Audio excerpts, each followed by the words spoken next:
Usualmente se usa el término transexual para definir a aquella persona trans que ha pasado por una operación quirúrgica de afirmación de género, mientras que las personas transgénero son denominadas de esa forma porque no han pasado justamente por este tipo de operación médica. Hoy en día se critica bastante esta doble categoría porque finalmente nos encontramos ante dos formas de representar a una misma población y en muchos casos también podemos caer en situaciones de discriminación indirecta. Podrán haber casos de personas trans que, a pesar de compartir con la misma característica personal, por temas monetarios no hayan realizado esta operación o porque quizás no quieren, pero sin embargo merecen el mismo respeto y reconocimiento. Por eso, digamos, en aras de ser coherentes con ello, se utilizará sobre todo la denominación personas trans, entendiendo a toda esta población en su conjunto.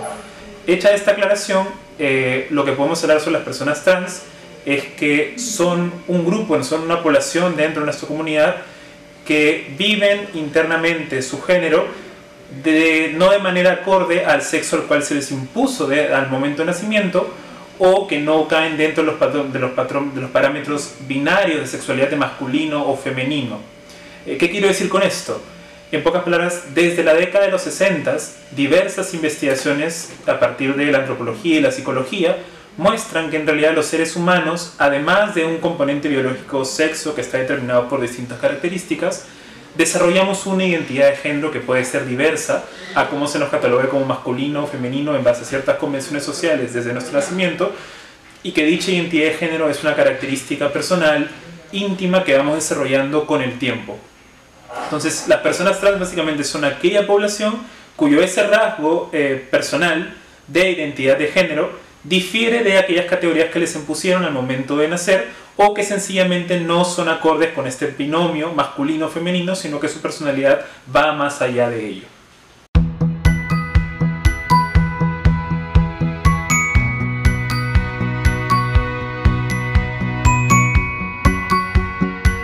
El derecho a la identidad ha sido entendido por el Tribunal Constitucional y también por distinta doctrina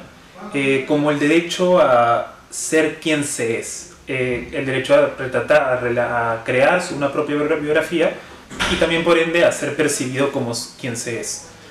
En esa línea conceptual, pues claro, la identidad de género forma parte del contenido del derecho a la identidad, toda vez que, como ya dijimos anteriormente, es un rasgo personal, íntimo, característico que todos los seres humanos tenemos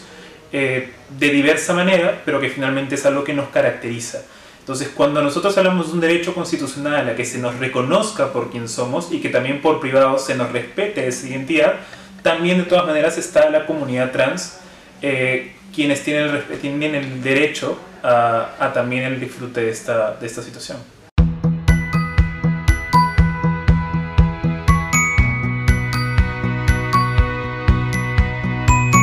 Como respuesta general, en realidad creo que todo derecho puede ser limitado, en tanto dichos límites sean necesarios y proporcionales. En el caso del derecho a la identidad, pues claro, puede ser un derecho que efectivamente puede haberse limitado por razones de suficiente peso, pero creo que hay que tener mucho cuidado en no caer en estereotipos al momento de tratar de recortar este derecho. Hay que recordar que la identidad de género de las personas es algo que recién se ha comenzado a dar sensibilidad a la población desde muy poco, y muchas veces nos encontramos ante estereotipos que intentan imponer a la persona una manera vivencial de cómo vivir su género, cómo vivir su sexualidad. Entonces, cuando nos vemos ante situaciones en las cuales se condiciona el derecho al reconocimiento de identidad de género de una persona a pasar por operaciones quirúrgicas, a presentar determinados documentos, o a entablar determinadas relaciones maritales o no maritales, o si las tiene o no, creo que tenemos que cuestionarnos mucho hasta qué punto esto no es parte ya de un estereotipo, de una forma en la cual entendemos la sexualidad en general, y hasta qué punto dichas limitaciones podrían ser idóneas y racionales. También hay que tomar en cuenta que desde el derecho la identidad de género es tomada en cuenta como un motivo prohibido de discriminación.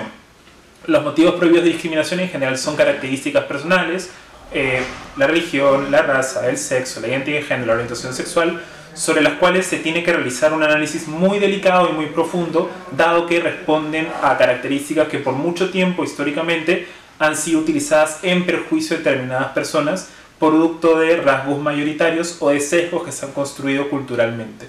Por lo cual creo que por ahí debería ir la línea de análisis a la pregunta en cada caso en concreto.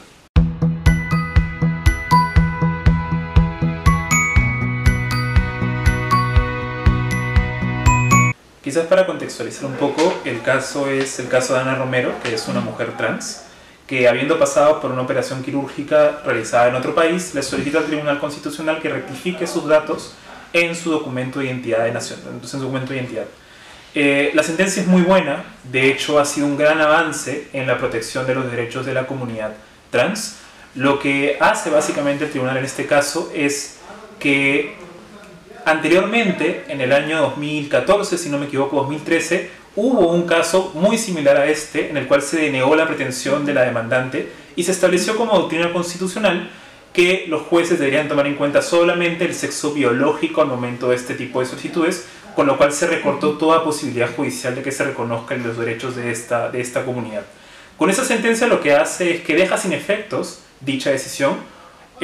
y da otra posibilidad a los jueces, mediante las vías ordinarias, a que puedan resolver conforme a los parámetros actuales y que en realidad ya desde el derecho internacional de los derechos humanos, como también desde los estudios sociológicos y psicológicos que anteriormente ya señalé, muestran que en realidad no nos encontramos ni ante una patología, ni ante una enfermedad, ni ante un engreimiento, como muchas veces algunos sectores quieren hacer creer, sino que nos encontramos ante una demanda legítima que tiene que ser amparada por el derecho. Entonces, por ese lado, me parece que la sentencia sí protege adecuadamente el derecho a la identidad y reconoce la identidad de género de las personas. Quizás la única crítica que podría tener a la misma es que el tribunal omitió resolver el caso en concreto y le señaló a la demandante que tiene que ir a las vías ordinarias para que se pueda aceptar su pretensión. Ello a pesar que, a mi parecer, se encontraba en una situación de urgencia, dado todo el trámite que ha tenido que pasar para que se reconozca su identidad, por lo cual sí nos encontrábamos ante un supuesto donde la justicia constitucional debió haber actuado al menos para resolver ese caso en concreto y ya poder dejar la vía ordinaria para otros supuestos, quizás de otra índole, donde no se encuentre ese tipo de urgencia.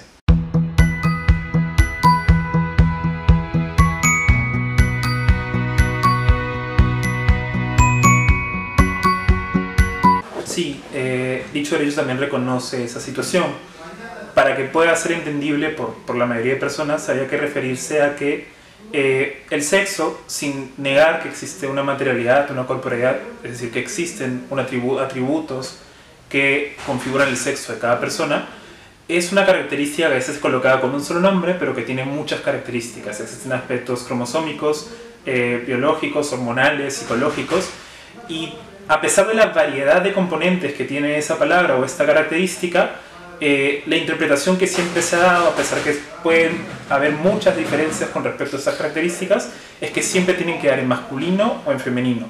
Una persona podría tener rasgos que conforman el sexo muy diversas, pero sin embargo siempre tratamos de ver hasta qué punto se entra más en lo masculino y hasta qué punto se entra más en lo femenino, forzando muchas veces aquello en lo cual estamos conformados. Ello responde a una idea de que los seres humanos tenemos que ser siempre compatibles, a una idea de reproducción humana y en las cuales siempre tenemos que ser dos géneros con los cuales el ser humano pueda desarrollarse. Sin embargo, esta diversidad de características que componen el sexo da cuenta que en realidad no nos encontramos necesariamente ante un atributo 100% binario, y en tanto no es 100% binario, la identidad de género también puede ser una característica que no responda necesariamente a un patrón dual, sino que podemos encontrarnos ante una gran manifestación de lo que es la diversidad humana, que es que hay personas que no encajan en la manera como nos hemos ordenado como sociedad para cumplir con fines reproductivos, para cumplir con fines culturales. Tomando en cuenta ello, es que el derecho a la identidad, y entendiendo la identidad de género de esta manera amplia y no solamente como aquel que se reconoce con el sexo contrario al cual se les fue asignado al nacer, es que también las personas trans no binarias merecen el reconocimiento desde el derecho para la tutela de sus intereses.